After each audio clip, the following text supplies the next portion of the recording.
walk. Oh my God. Now step up. Now. I can't. Yes, you can, or I'm going to put you in there. Now get in there.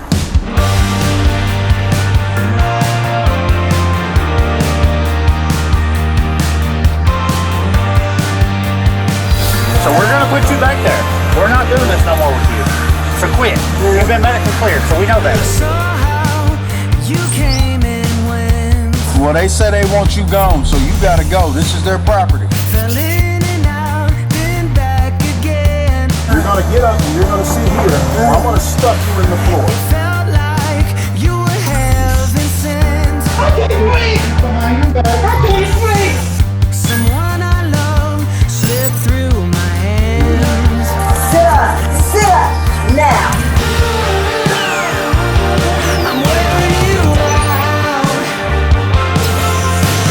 Voices come back, leave me by myself. I'm wearing you out.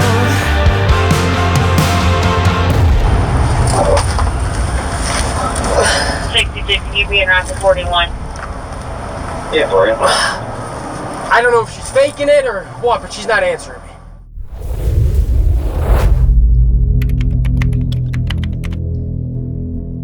When your health is at stake and you need emergency medical aid, you go to the hospital. And you trust the expert staff to take care of you because they're highly trained to do so. Most of the time, these types of professionals do their best to find and treat your illness before sending you home. This is the normal practice of the good men and women that work tirelessly in the healthcare field. Normally, they treat patients with fairness, equality, and compassion, all while understanding that a sick person just wants to feel better. True medical professionals and public servants help people and often save their lives in the process.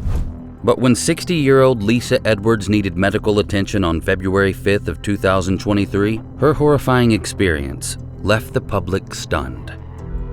In 2018, Lisa Edwards moved from Tennessee to Rhode Island so she could be near her family.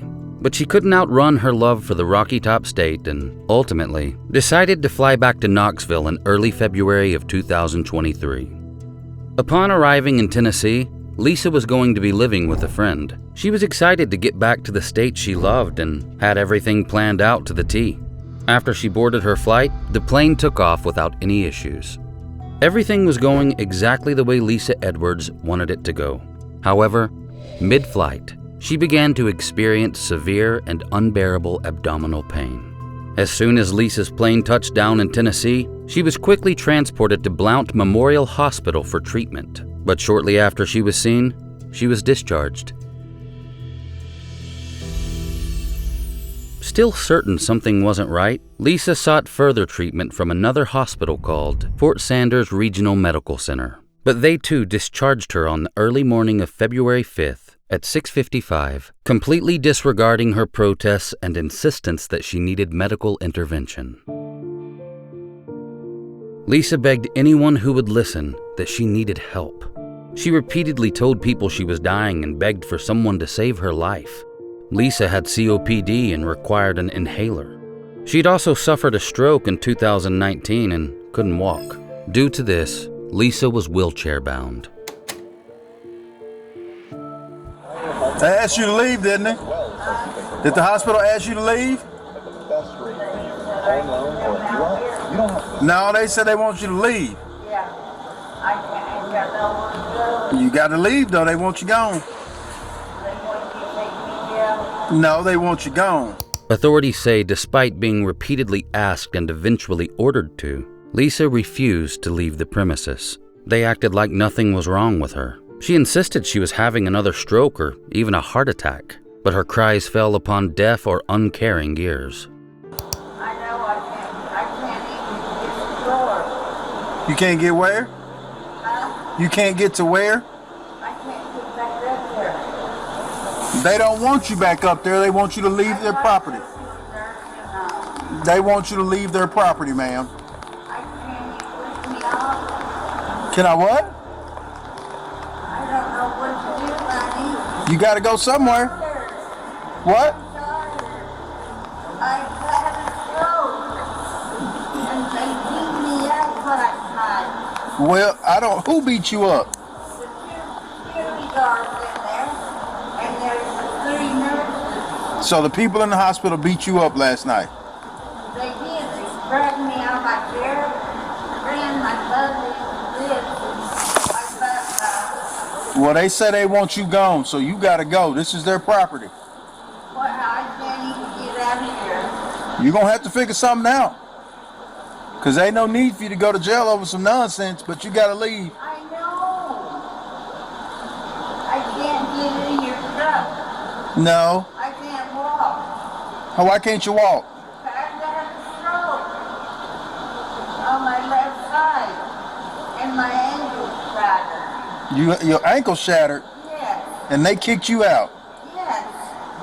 Go ask them. You must have been giving them some problems then. Huh? Were you giving them problems? Yes, I'm here with the problem. Why were you giving them problems then? Huh? Why were you giving them problems? I wasn't giving the problem. I'm gonna go talk to them. Hold on. Okay. Lisa Edwards, a disabled 60-year-old woman, sat in a parking lot outside the hospital, hopelessly unable to think clearly, let alone help herself. And how did she end up in the parking lot, you might ask? Hospital staff wheeled Lisa out there and left her in the wheelchair, further ignoring her pleas. The staff even called security to force her to leave the hospital grounds. When that didn't work, security called the police to have her trespassed and forcibly removed from the hospital property. This was a 60-year-old handicapped woman, a disabled American citizen who did nothing but seek help from the professionals she should have been able to depend on in her time of ultimate crisis. And my wife's like, oh my God, it's 23 degrees out. I was like, yeah, if you look at the weather report, it's negative 23. Where's she going? Jail, as far as I know. Lisa was treated like a criminal. What was her crime? What made her so deserving of this treatment? Did she assault someone? Threaten someone's life? Kick a puppy? According to reports, no, Lisa didn't do any of those things. She begged for help at a hospital to save her life. At 7:40 a.m. on Sunday of February 5th, Knoxville police officers attended the scene and ordered the medically distressed grandmother to leave. When Lisa told them she couldn't walk, they further insisted that she vacate the property or else she would be taken to jail.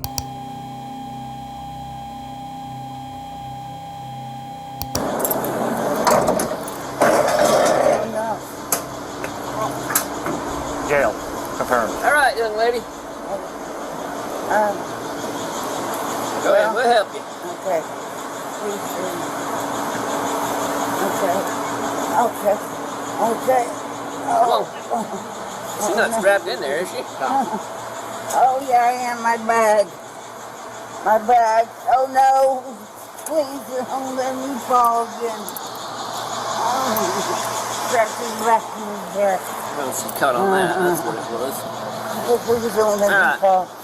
We're not going to let you fall, okay? Okay, you found it. Oh, no. My bag. Oh, no. I can't. Yeah, you can do it. We have faith in you. Come on. I'm moving this chair. Come on. Step.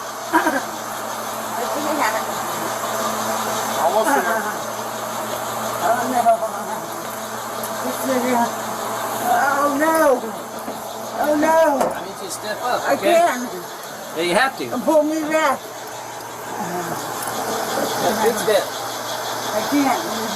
Yeah, you can. Pick your foot You're gonna up. have We to, got you. ma'am. You're not going to fall. You're not going to fall. We got you. Pick your foot up. I can't. I can't. I can't.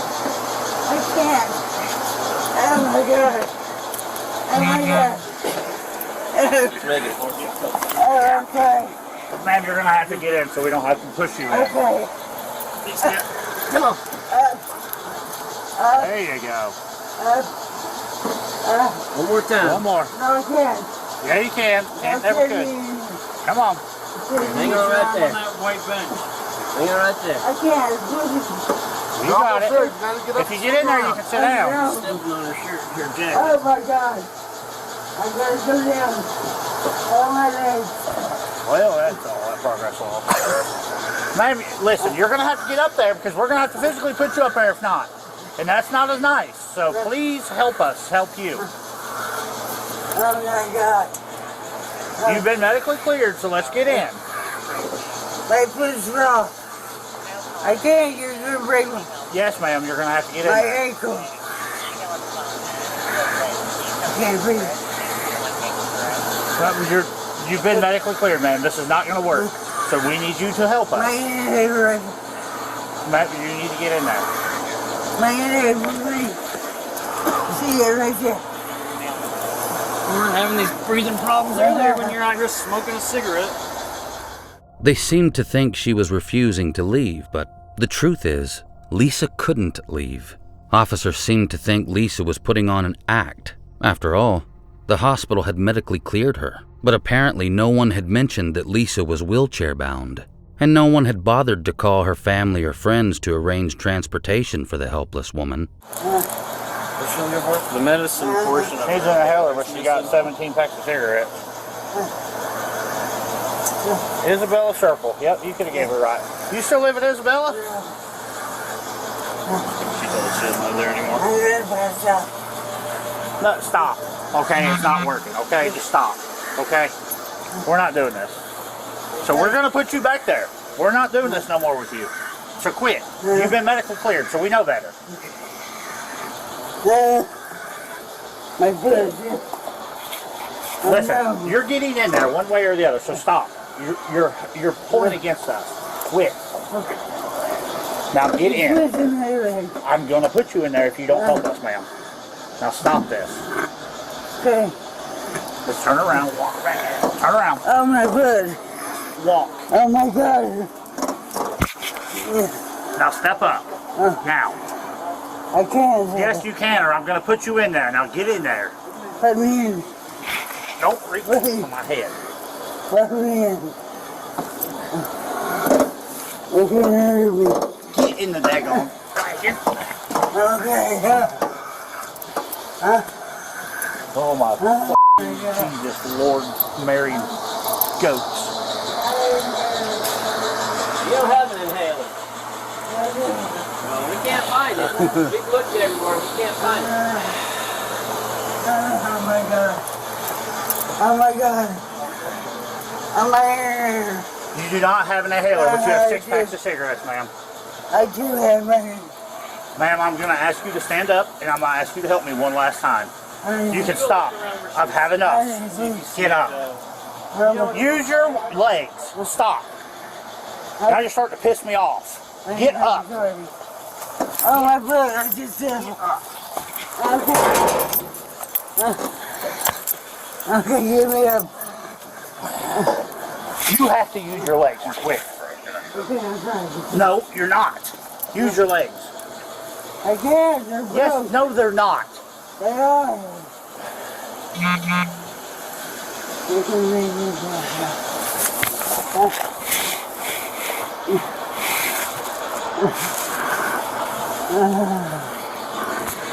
Why can't you put me in the back? I can't pick her up because she's dead weight. She's not using her damn legs on purpose. She's not helping. She was doing. No.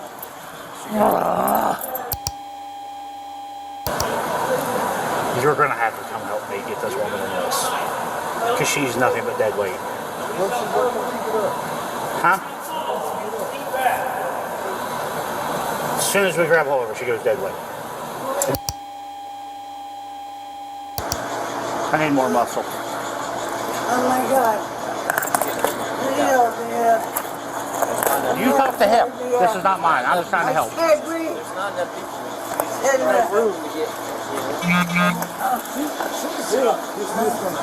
Take it into me. What's that? Yeah. This is all the act. She's doing this. She's doing this. No, I haven't. I can't get her. Listen to me. I'm not doing this with you, okay? This is the Lord. Listen to me.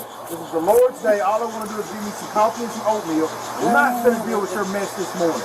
We've already spent too much time on you. You're going to get up here in this van and you're going to go to jail. We're done with this.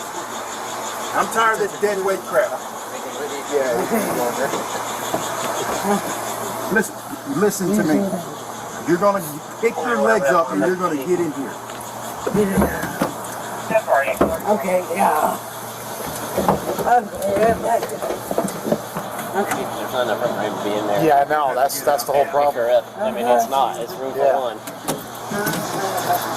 You're going to get put your feet up. I'm gonna pass out. You're not going to pass out. You know what? We'll go and get in there and pass out. We'll be done with it. Because this is all an act. That's all it is. You're not going back in the hospital. They're not taking you back. My purse, please. Your purse is going with you. They're not taking you back in the hospital. You've been kicked out of 2 hospitals. What do you need your purse for? You don't have one in there. We've already went through it. Inhaler in your purse. I'll find it now. Alright. The medicine portion of your inhaler is missing from the plastic piece. You don't have an inhaler. Alright. Okay, so listen, this is going to be your option. You're going to get up and you're going to sit here, or I'm going to stuff you in the floor. So which one do you want it to be? I'm leaving it up to you.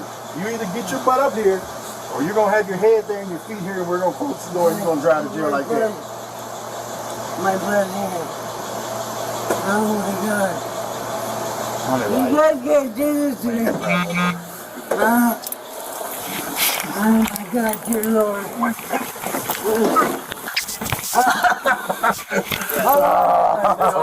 There's no room in there to get her in there. Well, she was going limp. She said, wait, she's not helping you a bit. Well, you're about to get some, you know what's about to happen? You're about to get some more charges. That's what's about to happen. Okay. Sit back. Quit coming out. Okay. Let's try to get her back that way. You can't stuff her in there, Brandon. That ain't gonna work. I can't bring it out. I can't. Don't touch me. I'm tired.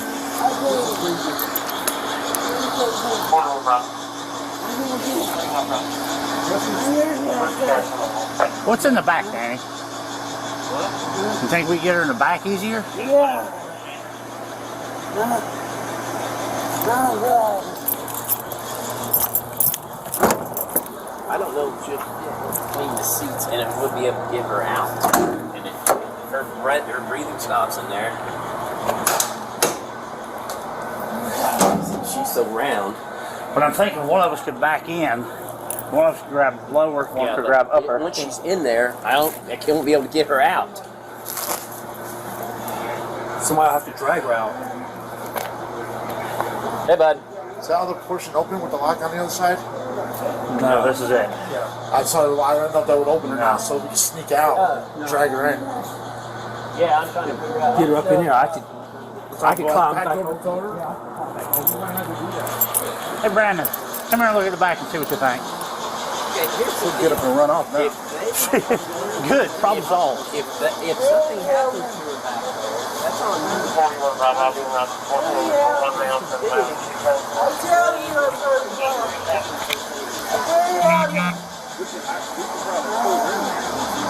I'm gonna fall. Then lean back. Okay, I do. Listen, you're going to get jammed in a tiny compartment if you don't get up there, man. Listen to me. Listen. Get up there and quit with this bullcrap. You're acting, and we're going to jam you in those spots smaller. We're trying to help you here. Get me in the back. Get in there. It's bigger and you're by yourself. You have more room. You're going. Stop. Don't put your hand down. Oh, please, I gotta go back. You be clear. Don't you dare throw yourself on the ground. Oh my God. He died. I'm gonna die. She's not going to die. She really can't go nowhere once we kind of get her up there. Oh, I know. That's the issue. You need to lean back. Every time you sit up, So 185. I'm 10-6 right now. If there's something major important, we've got some issues right now. Might just stuff in the back seat, baby. But we can get to both sides at least. You don't have to divide the back seat. Full open. Yeah, we can pull her into this. So you got seat belts and you can hold her up. You understand? I understand exactly what you're saying, but my problem with me is that I know it's all an act. We all know that. That's the problem. But unfortunately, if she goes over and can't breathe, That act's going to turn into a problem. Hey, wait, hey. I got it. Tam is on his way to drop one off. The chargers are lowered to the ground. We can throw her in a charger. Yeah, he's gonna bring me that mail. He's picking up the mail. Hey, Tim, take her. That's why you're gonna be a good sergeant. Yeah, if you want to wait. The officers, namely Sergeant Brandon Wardlaw, Officer Adam Barnett, Officer Timothy DeStasio, and Transportation Officer Danny Dugan, were not just unsympathetic. They seemed downright rude and abusive to Lisa. They laughed at her, mocked her, used abusive language, and even pulled her hair. They repeatedly ordered Lisa to get into the police van, but how the hell could she? She couldn't walk, and she told them that, but they just laughed at her and humiliated the poor woman as she fell and lay across the steps of the van with her pants falling down. As far as those on duty were concerned, Lisa Edwards was faking it. When she started struggling to breathe and asked for her inhaler, one of the officers taunted her about cigarettes before eventually finding her inhaler and giving it to her. They called Lisa dead weight because they couldn't lift her into the van. How were 4 young men unable to lift one older woman into a vehicle? Nurses lift heavy elderly patients into hospital beds every day in America. 2 or 3 female nurses would likely have accomplished this task with ease, but these strong, uniformed individuals fell short. Okay, please get me a stretcher. Put me on the stretcher, Becky. Alright. Please get a stretcher. Please get a stretcher. No, there's no stretcher for you. Yes, there is.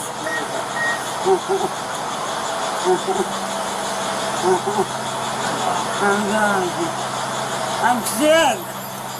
I'm gone.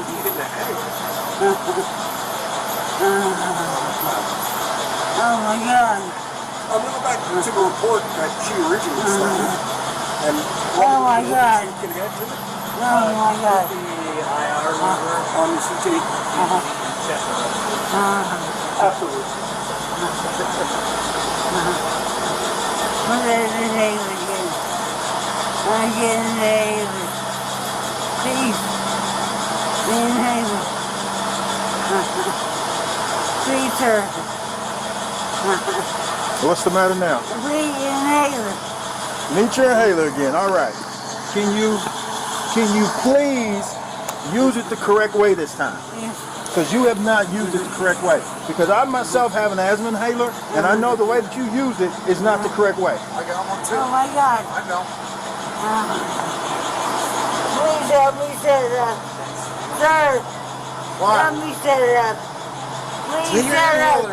Relax. Take your inhaler, stop breaking yourself up so you spit it all out. You're not breathing any of that in, ma'am. Please set me out, I will. Ma'am, you're not breathing any of that inhaler in. You're spitting. Relax. I can't relax.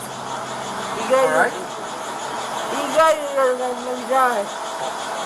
You guys are gonna let me die. After helping her up, they tossed her in the back of the patrol car, but they never bothered to sit her up. From a face-up, lying-down position in the back seat, Lisa begged for them to sit her up as she continued to complain that she couldn't breathe. She was told to sit herself up, but she was clearly unwell to do so. Lisa continued to plead for help, telling the officers that she was going to die. Nothing seemed to faze them or relay the message that the situation was an emergency. Oh my goodness. Oh my goodness. Oh. Whoa. Quit. Oh. Oh. We need her on her back. Yeah, get it to her back. Okay. Okay. Okay. You scratch me. We're gonna have some more fun. Okay, Lou. In here. Come on, man. Let me get it. Where'd you put this? Okay. Did you lean her up and seatbelt her? Now set me up. Come on. Set me up. Now set me up. You can set yourself up. You better hold his foot up where it's going to get slammed in the door. His foot's about to get slammed in the door. Oh, please. Oh. Okay, I just throw all her shit in my wagon and decide to anyone need Lysol spray on them? I got some. Hey, them county boys, you better get it together. You better get Mike right. What is all hers? While taking Lisa to jail, Officer Timothy DeStasio executed a traffic stop on a vehicle that was driving recklessly on I-640. When he returned to his patrol car, Lisa Edwards had stopped responding. The harsh interactions Lisa Edwards experienced while in the company of those who had an obligation to protect and serve would be the last interactions she would witness before her tragic death. It seems to me like empathy made no appearance that day. Can you imagine going through what Lisa went through? Slowly and painfully slipping away as your cries fall upon deaf ears and mocking tongues. Can you imagine the panic and defeat she must have felt knowing she was dying as careless public servants did nothing to help her? It must have been terrifying. Please unlock. Open it. Please open it. Open it. I can't say it like this. I can't say it like this. Open the door. Open the door. Please open it. I can't breathe. I can't breathe. Okay. I can't. I said that. I can't.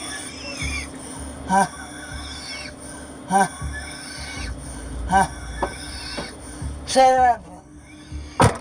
Set me up. Come on, set me up. Please. Come on, set me up. Come on, doctor. Oh my God. I can't say this free. You guys. I'm going to.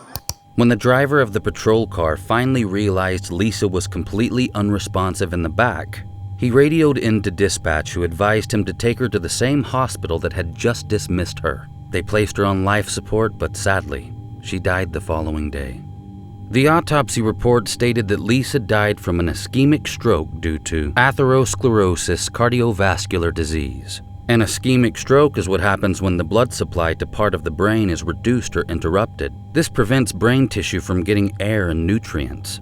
When this happens, brain cells start dying in mere minutes. The medical examiner blamed Lisa for her death, claiming that hypertensive cardiovascular disease, morbid obesity, chronic alcohol abuse, acute bronchitis, and chronic obstructive pulmonary disease significantly contributed to her death. But the medical report failed to mention that with acute bronchitis and COPD, Lisa Edwards was unable to breathe while lying down. Some would think that given Lisa's circumstances, this might constitute as positional asphyxiation, resulting in a lack of oxygen to the brain, which could have caused the stroke. But this is mere conjecture and has not been confirmed by medical professionals.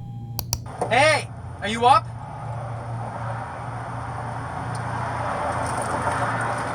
Yeah, they should be. I don't know, she's not responding back here now. Hey!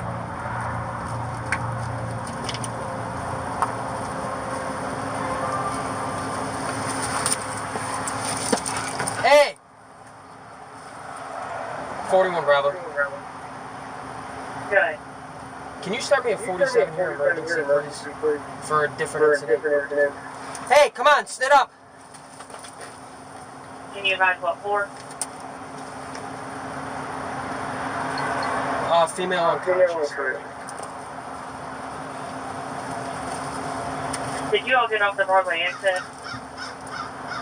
Negative, we're just before the exit. Off of 640, exit 6. Sit up!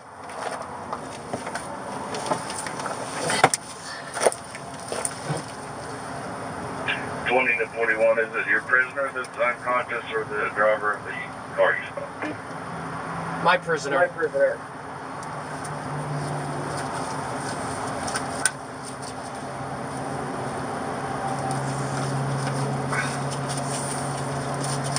Sit up! 39, if you have another unit closer in, then we'll start that from Rutherford Road. 62, 10-4, 62 Bravo. There's no one that can come to deal with this? No. Yeah. 41, you have an ambulance now, correct? 10-4, I do.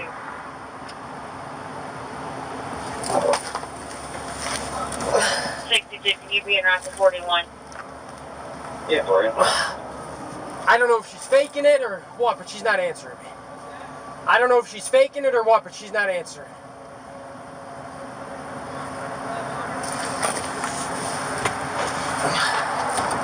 Wake up! Hey!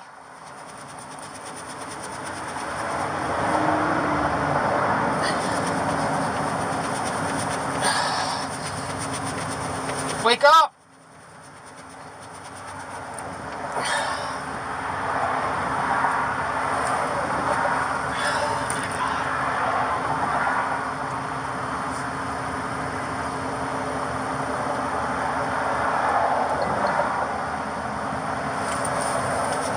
Wake up!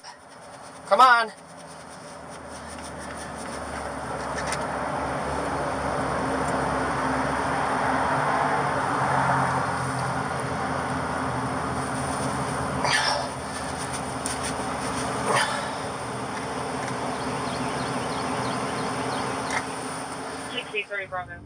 Lisa Edwards was transported back to the hospital she was kicked out of, where she died on February 6, 2023. We all know smoking, obesity, and alcoholism can kill. But honestly, how much alcohol did this woman have access to in a nursing home? And how much exercise can you accomplish when you're confined to a wheelchair and you can't breathe? It's plain to most of us that Lisa tragically died from a lack of compassion. And it's crystal clear to me that medical staff and police officers on the scene just simply didn't do enough to help her. After viewing the shocking video of Lisa's final interactions, August Boylan, who's married to Lisa's son, Tim Boylan, said it was very clear she couldn't use her left side. Her speech got slurred as things progressed. That's one of the first signs you see with a stroke. To me, it's very evident. August is a registered nurse. She added that Lisa had 4 heart attacks before dying on Monday. August said, she died 4 times and they brought her back 4 times. Lisa's son, Tim Boylan, told WATE News, "If I treated someone the way they treated her, I'd be in jail right now, heading to prison. Why are they not? I have no idea." Fort Sanders Hospital said, "The hospital has been in contact with Miss Edwards' family and expressed our sorrow soon after their loss." Well, while that's very Jesus of them, it wasn't Jesus enough to save Lisa's life. The officers involved were placed on administrative leave, but after the case was looked at by the Tennessee Bureau of Investigation, the District Attorney General's office said there won't be any criminal charges. Knoxville police say Lisa wasn't handcuffed and no excessive force was used when handling her. One of the officers jerked Lisa's head backwards by pulling her hair. What part of that isn't excessive? If I did that to you, or you to me, it would be assault. It seems to me like one thing stood between Lisa Edwards and the air she so desperately needed: lack of interest, concern, or sympathy, also known as indifference. Compassion might have saved Lisa's life. After Police Officer Chief Paul watched the videos of how his officers treated Lisa, he stated, "My expectation is that our officers treat every person they encounter, regardless of the context or situation, with respect, dignity, and basic decency. We should also take pride in helping those who need it." Well, Mr. Officer 2 First Names, I saw the video too. In my opinion, I failed to see any elements of respect, dignity, or basic decency. Lisa was denied these things, and now someone's friend, mother, and grandmother is no longer breathing. So who is at fault? According to the autopsy, Lisa Edwards died from a stroke and natural causes. Because of that, the medical examiner reports that at no time did law enforcement interaction cause or contribute to Miss Edwards' death. But I find that hard to believe. Surely their behavior added to her stress, and through their negligence, they failed to notice she was showing signs of a stroke. They failed to act as adequate first responders. They failed to administer aid. They failed to give Lisa the proper care and comfort she so desperately needed. Would they treat their own grandmothers that way? How would they feel if one of their loved ones was in that wheelchair on the receiving end of this kind of treatment? Are they actually proud of their actions that day? There was nothing admirable about the behavior of those officers. In my opinion, they at least need to be retrained, possibly even fired and stripped of any license they hold to care for people. I mean, look, I get it. Police have a lot to deal with daily. Their lives are constantly on the line and often on call. They deal with the worst of the worst. It's a very hard job and one that I simply couldn't do. I have a lot of respect for anyone who will don the uniform and stand between me and the bad guys, especially knowing that to go home at the end of a shift is a gift. So kudos to anyone who's willing to sacrifice their time and life for our safety. But this job requires people skills. I believe the officers that dealt with Lisa Edwards that day did not possess these skills. An innocent victim in dire need of medical attention was treated worse than the worst criminal. Surrounded by help, Lisa Edwards suffered alone and was utterly helpless as she slipped out of consciousness with no advocate to stand for her. These people are supposed to protect the helpless. Instead, they mocked Lisa, with one officer even stating, "It's Sunday, and I have better things to do." Nearly 600 generous donors have donated almost $16,000 to the family's memorial fund for Lisa and future attorney fees. Lisa's family retained attorney Devin M. Jacob to file civil suits against both the Knoxville Police Department and Fort Sanders Regional Medical Center. This horrific incident hits home for me. My own mother, Nana Black, who many of you have seen in previous videos, is Lisa Edwards' age. I spend most of my time in another country, so unfortunately, I'm not always able to look out for her. And as much as I try, I'm not always there to be her advocate. Several years ago, my mother was very sick with constant fatigue, which is highly unusual for her. I remember my mom as hyperactive, full of energy, and always busy. When I grew up, I knew that if my mother slowed down, something was wrong. One day, she finally went to the ER with a severe stomachache, nausea, headache, and persistent fatigue. The emergency room was busy as usual. My mom told the staff she had a history of kidney stones and thought she might have a kidney infection, but they found nothing. They told my mom she was wasting their time and dismissed her despite her arguments. They assumed she just wanted painkillers or narcotics, but that's not my mom, and she knew something wasn't right. But when things got worse, she refused to go back because they treated her like she was worthless and ultimately unworthy of their time. So she stayed home and expected to die. Fortunately, she didn't, but she was very sick for quite a while. Months later, when my mom started having even more issues, she caved in and finally sought the help of a primary care physician. While trying to find the source of her symptoms, she asked him to test her for Lyme disease. He did as she asked and ran the whole tick-based disease panel to see what might come up, hoping to find something that would explain her symptoms. When the results came back, he told her she never had Lyme disease, but he did ask when she contracted Rocky Mountain spotted tick fever. According to the panel results, she definitely had the antibodies. Surprised, my mother told the doc that she'd never had it. He confirmed that she definitely had Rocky Mountain spotted tick fever in the past. He furthered his claim by stating that she would have likely been hospitalized for it, but she hadn't. My mother thought back and recalled the ER visit a year before when the hospital staff had kicked her out for wasting their time. My mom explained to the doc that this must have been what was wrong with her, but the hospital never found the cause of her symptoms. The primary care physician said of course they didn't. They wouldn't have unless my mom had mentioned tick diseases and they'd ran the same panel he did. So just like Lisa Edwards, my mother knew something was wrong. She's an expert on her own body when it comes to knowing when something isn't right. Of course, Nana Black is no medical expert. That's why she went to the hospital to be assessed by them, the professionals. But they didn't listen and they didn't investigate, at least not properly. Like Lisa, there was no one to back my mother up and insist that the professionals do their job and at very least try to find the source of her illness. Many people who contract Rocky Mountain spotted tick fever die without treatment. The treatment is doxycycline, and without it, the disease can be fatal. Luckily, it wasn't fatal for my mom. She claims her German stubbornness saved her and that she's just too ornery to die. Now, you may not want to believe these stories, or you may say that the victim's poor health is to blame for the consequences they suffered. Hospital staff couldn't find anything wrong, so nothing was wrong with these two women, right? Wrong. Medical professionals don't always get it right. After all, the profession is called a practice for a reason. Many diseases are not diagnosed or misdiagnosed every day. Just because medical professionals can't find the issue doesn't mean it doesn't exist.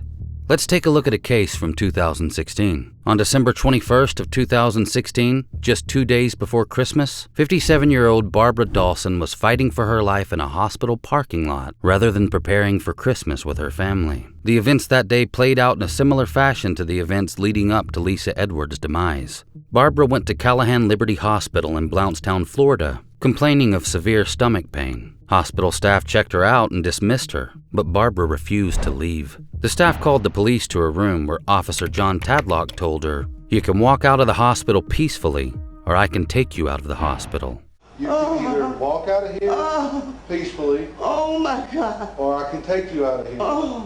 Police Chief Mark Mallory said she was causing a disturbance in the hospital with her language and the volume of her voice. And you know what? She probably was. You know why? Because Barbara Dawson was dying and desperately using the last minute she had to beg someone to save her. I can't even breathe. Oh, come on, Bobby, let's go. Come on. No, let's set him right here. Don't let him do this to me. Ain't nothing I can do. Come on, let's go. Wait! Tell the doctor to get here. Come on, wait! Wait! Dawson, Behind the back, help me! Please put your hands behind your back. Please stop resisting, Miss Dawson. Put your hands behind your back, ma'am, please. I can't Put your breathe. hand behind your back. I can't breathe. You seem to be breathing okay right No, now. I can't. Please put your hand behind I your back. beg you. You're standing up and you're talking and you're breathing. I need you to please put your hand behind your back, ma'am. Daddy, let me go with you. Please put your hand. You have had every opportunity. Dad, help me, Dad. On you now. No, please. It's too late. No, please. So please put your hand Please don't let me down behind here. your back. Dad, I'm gonna die. What language and volume would you use if the shoe was on your foot? If someone had treated her with compassion, she also might have survived. Barbara repeatedly told them that she couldn't breathe, crying, "Please don't let me die." But the officer went ahead and arrested her for disorderly conduct and trespassing. He then handcuffed her before forcibly removing Barbara from the room. He took her out to the parking lot with the help of nurse Jennifer Waldorf and emergency medical technician Drew Peacock. Barbara continued to cry out that she couldn't breathe and needed her oxygen tank. In the parking lot, while they were trying to load Barbara into the patrol car, she collapsed and fell to the ground. After 20 minutes had passed, they rushed her back into the hospital, where Barbara Dawson was declared dead. The medical examiner's office stated that she had died from a blood clot in her lungs due to being excessively overweight. But the real question is, what could have been done to prevent her death?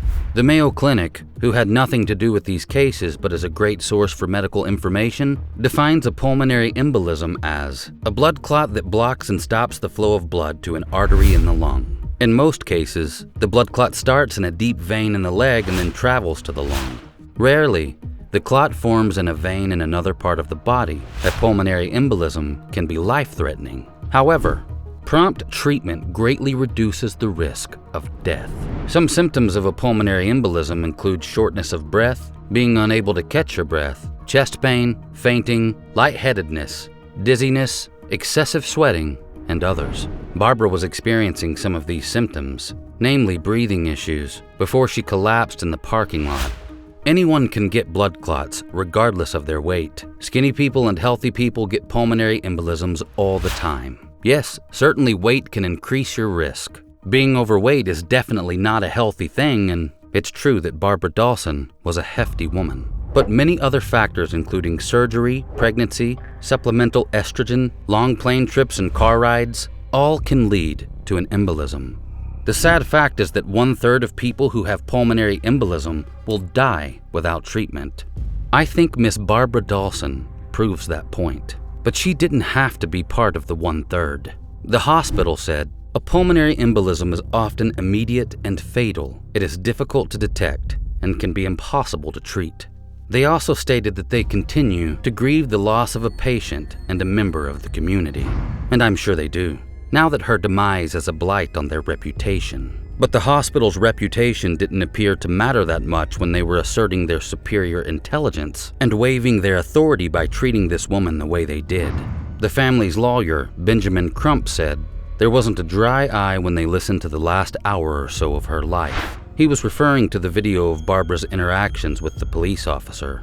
Much like Lisa Edwards, Barbara Dawson was a heavier woman weighing around 270 pounds. When the officer struggled to get her loaded into the back of his patrol car, she fell to the pavement. He believed she was faking her illness and was just being non-compliant. He even mocked her, stating that falling down like this, laying down, that's not going to stop you from going to jail. Medical staff came out to monitor her vitals while she was on the pavement. They acted as if nothing was wrong with her, even though she was unresponsive. Finally, a doctor went out to check on her. He said Barbara was in a completely different state than she was when he decided to discharge her, so he quickly ordered that she be readmitted. But it was too little, too late, unfortunately, and Barbara Dawson was dead. It's clear to me that the hospital tried to shift the blame and deflect responsibility. They claim they've dealt with Barbara on several occasions and that she had been ordered off the property before. They claim she was a difficult patient by demanding to know what medication they were giving her, what it was for, and what procedures they were running. Barbara's aunt, Angela Donor, said, if she don't think something's right, she's going to tell them, and they don't like that. But apparently, at least in this instance, that's exactly what they needed. They didn't recognize a patient in distress until that patient was dead. Doctors and nurses are humans and they make errors too. Asking them questions pertaining to your care is your right as your own advocate. So many medications have similar names but very different purposes. None of us want to be given the wrong medication or have the wrong limb amputated. Asking questions shouldn't be a sin. A law firm from Tallahassee, Parks and Crump, represented the Dawson family in filing a suit against the hospital, plus 2 of its employees, the city of Blountstown, and the officer involved in the incident back in July of 2016. The Dawson lawsuit claims allegations of false imprisonment, lack of emergency care, battery, and a civil rights violation. 2 of the hospital's former employees were fired after the incident. Hospital spokesperson Sandy Poreda said the hospital has made substantial improvements in staff training as well as policies and procedures in an effort to regain the trust of the community since Barbara Dawson's demise. But that's going to be a long road to recovery for them. On July 10th of 2017, Judge Robert Hinkle found that the Blountstown Police Department and Officer Tadlock were not responsible for Barbara's death. But I say again, indifference can kill. Here was a woman in crisis who was both ignored and arrested while she was pleading for her life to be saved. On August 7th, the Dawson family settled with Calhoun Liberty Hospital for $200,000. The judge had previously decided that they could only go forward with a jury trial for denying emergency medical care. The other charges were dismissed. So I guess the settlement meant some form of closure for the family, but I'm sure the loss of their loved one was a much greater cost. At least they didn't have to go to trial. But in any event, I'd say it was never about the money, but rather responsibility, accountability for both actions and inaction. The hospital had to accept their responsibility in the lack of care that contributed to Barbara's demise. Women aren't the only victims when it comes to this kind of indifference.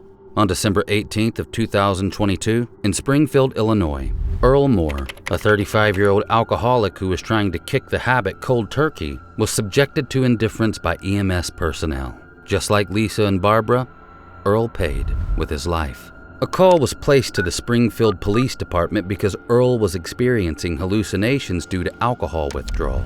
The police officers who responded should be commended on their respectful interaction with a nearly unresponsive Earl Moore. As the body cam footage shows, they were very polite and courteously presented him with common questions in order to better gauge his mental state. They asked him if he wanted to go to the hospital, and as they patiently observed Earl, they never raised their voices. They spoke with him as if he were their brother. It was quite impressive to see their humanity selfly on display, and when they felt certain that he needed medical attention, they called an ambulance. By the time the Lifestar ambulance services arrived, Earl seemed like he was on the verge of fully losing consciousness. You know where home is? North 25th. Stay here with me. Well, we're going to stay here, but you're not on North 25th. You know who the president is?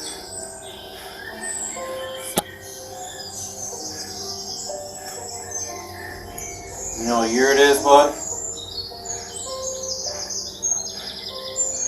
Yeah. Let's start with this. You know what your name is? Can you give us that? Earl 20. Earl Moore. Earl, what's your last name?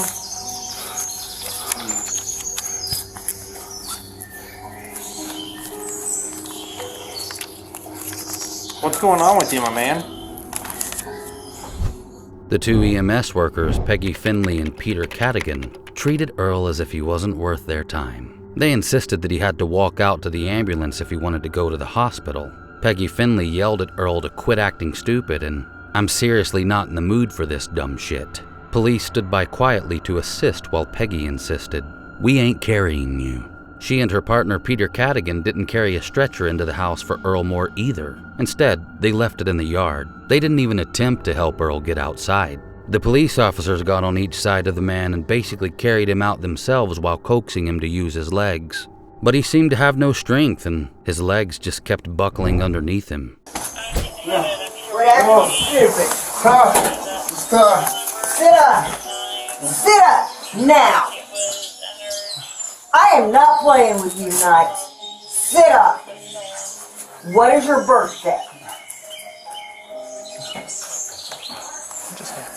March 22nd. March 22nd. What year? Earl, do you want to go to the hospital, ma'am? We need to get up. You're gonna have to walk because we ain't carrying you. So let's get up on your feet.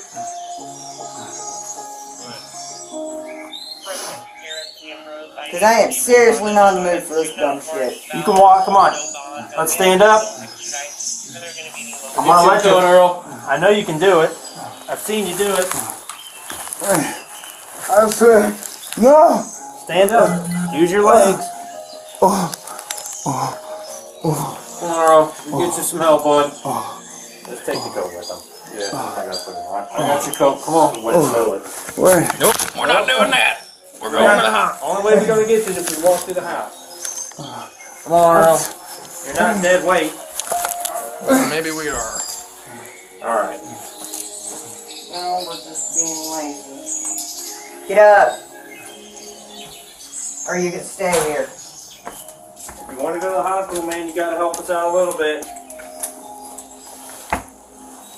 Earl, are you going to go or are you going to stay, bud? If you're gonna go, you need to get up and walk. What's up?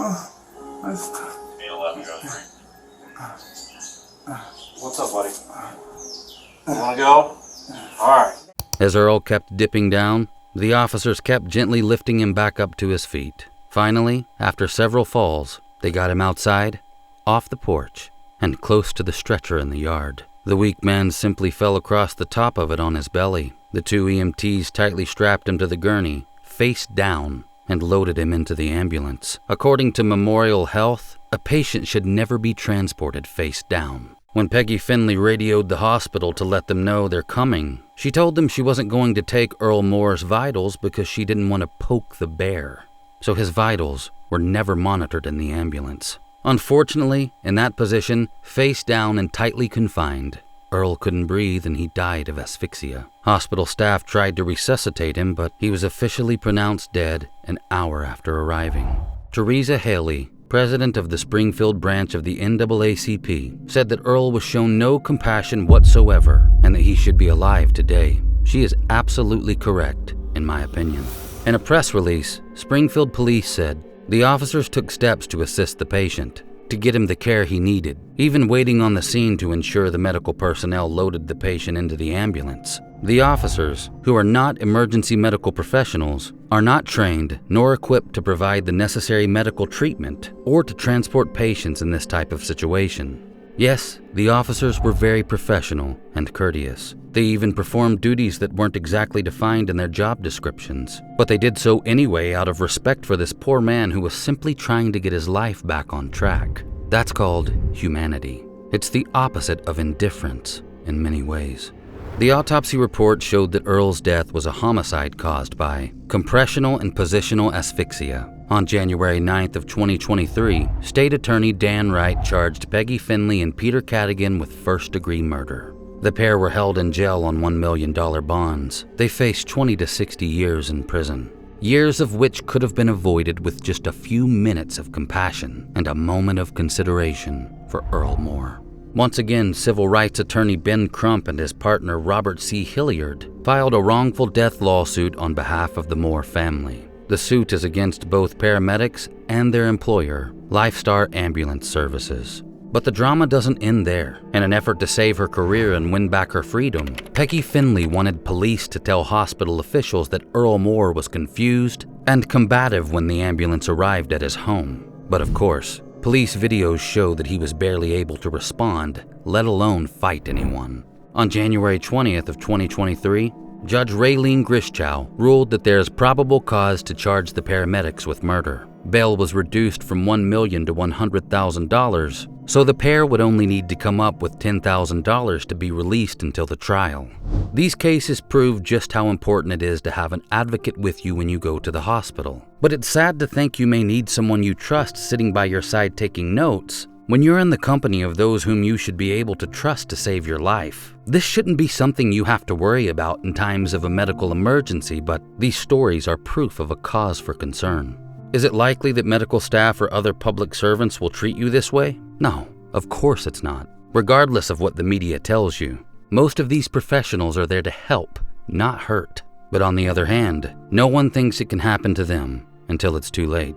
Voice your concerns when you need to do so, but do so with respect. These people are overworked and worn out. When you need them, do your best to be courteous. And if you're part of the medical profession in any way, shape, or form, listen to the people you treat. Have patience with your patients. Their lives and your freedom may depend on it. And always, always, always remember that indifference kills.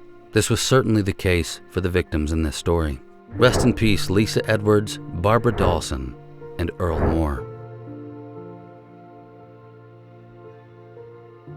I'm Mr. Black, and this is the disturbing truth.